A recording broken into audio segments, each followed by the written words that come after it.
one and only go to the game, hip hop game, a hot 9-7. I have legends in the building right now. Give it up for the one and only Erick and the one and only Ryan Coogler. Yo, it's an honor to meet y'all, man. Seriously. Right so on. we're gonna get right into it, man. So my first question, and this is a big question, man. And this to you, Ryan. What's a weakness of Steph Curry that he may have shared with you in humility that allowed you to show his greatest strength in this documentary and your greatest strength as a producer? Holy shit! I don't know if it was any weaknesses that he shared per se. I mean, EP, Erick Peyton, he might have more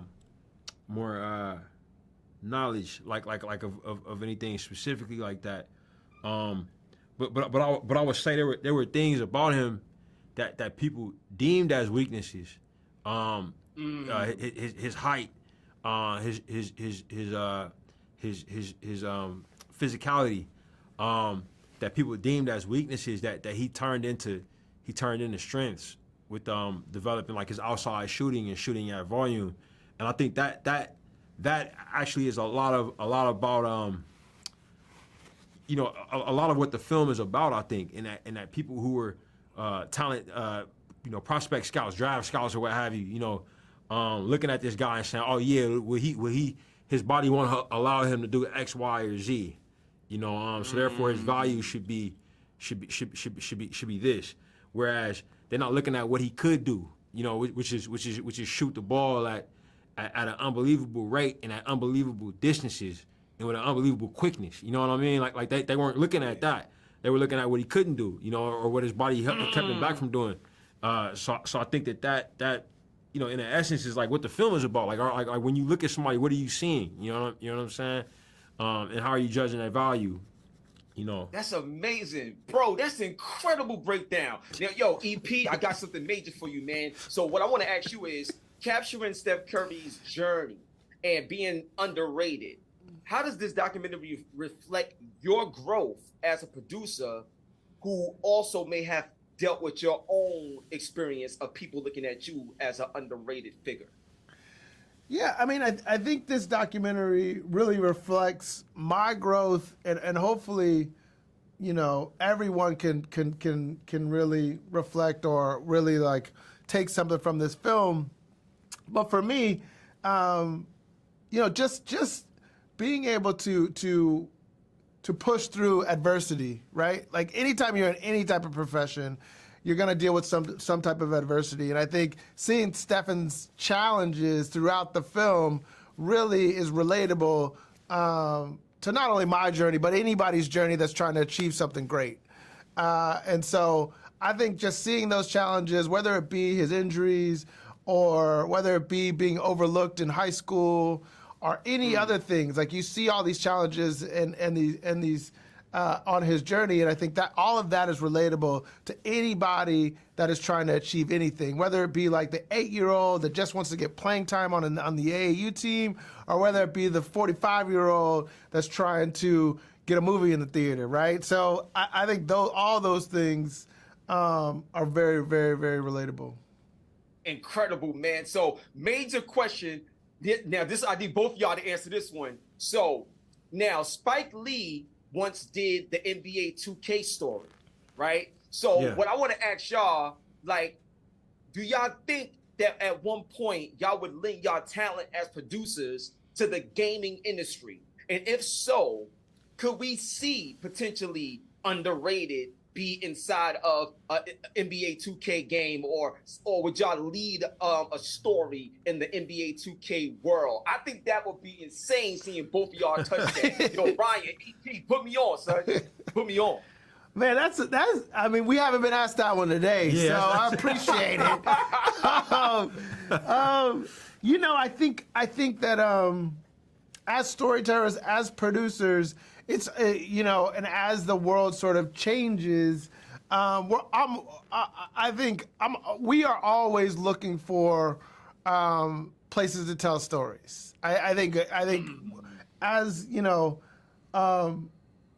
as the tradition of the medium sort of changes, like you've seen it change, form into gaming, you've seen it sort of shift into podcasting, you've seen the medium of storytelling changing, and ultimately as a producer, and at Unanimous, right, which is the company Stephen and I founded, it's really about finding the right platform to tell stories. So to answer your question, absolutely, we would tell stories through 2K, or we would tell stories through any type of gaming platform, for sure. Wow, that would be crazy. Yeah, so Ryan, have y'all ever played against each other in like 2K or any other games? Whenever y'all do get a break and stuff like that, do y'all play at all? And if so, Ryan, like, are you nice? What's up, man? Break it down. PlayStation, Man, Xbox, what we doing? So, I'm not gonna front, bro. I gotta keep it real here. I have a personality that easily forms habits. You know what I'm saying? So I played a lot of video games coming up, but I had to stop, man, when I started playing college football, cause I stayed up late one night playing San Andreas, and I didn't sleep. We had a travel game. And I played all night, didn't sleep. The night before we flew to go play. I think it was to go play Idaho State. And since that night, I was like, I gotta step away from video games. So I don't play regularly, man. The one game I will pick up, like if somebody has it, is Street Fighter. I'll pick up Street Fighter, and I'll get down. And I wouldn't say I was nice. I say I was okay. You know what I'm saying? But like anything that's like got like a role playing version or like a whole season, you can live a whole life.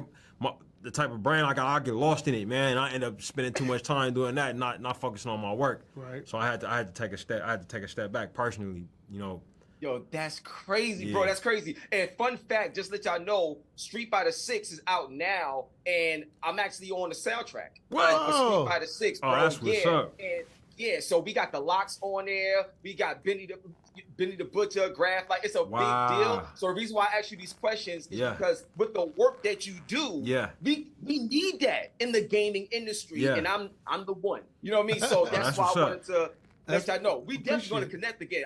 Trust me, I know a lot of people. We definitely going to connect again. So for my next question, and this is going to be huge. LeBron is back. He said at the ESPYs, that he's back. Yeah. And we know that last season, LeBron bumped Steph. So in the process of doing this documentary and filming it and stuff like that, was there any moments of Steph Curry, like, I wouldn't necessarily say revenge, so to speak, but how motivated is Steph going into this season, considering how last season ended, and y'all working with him telling this story of Underrated that's about to drop July 21st on Apple? Like, I think that's a great way to tie it in. What's up? Yeah, I mean, look, I think that's a tough question to answer as I'm sitting in this chair and he's Stephen Curry. So I mean, I feel like you got to ask him that question, and hopefully you get to ask, because I would want to know too. You know what I mean? But I am a Warriors fan through and through. So I'm hoping that the Dubs can get it going this year, and I'm always excited for them to play any team, including the Lakers. So, but yeah, I think at Proximity, you like the one company that's like worked with both guys before. Like we made Space Jam with LeBron and obviously made Underrated with EP and Steph, and like having been around them, both individually, and they got a relationship with each other. You know what I'm saying? That's they got a beautiful relationship. It's competitive, but it's also like a lot of love and respect there. I think both of them, they want to win championships. You know what I'm saying? Like that's really what I think they're looking at. They competitive, but I think both of them are dissatisfied with how their seasons ended. You know what I'm saying? Because they didn't hoist the trophy at the end. That's what they going for. And I think both of them are coming back super motivated. I'm excited for this season. But I'm Dub Nation, man. You know what I'm saying? Regardless of my friendship with both of those guys, you know what I'm saying? I want to see the Warriors win everything. You know what I'm saying? Everything. I feel that. Yeah. So look, that's my time. But for the last thing before I get out of here, if y'all could quickly give me a brief a reason on what makes Ryan Coogler a warrior and what makes Erick Peyton a warrior. Oh. Ryan, I'll let you take it away, and then we'll end it with Eric. It's easy for me, man. I was born in Oakland, 1986. You know, so I got drafted into it.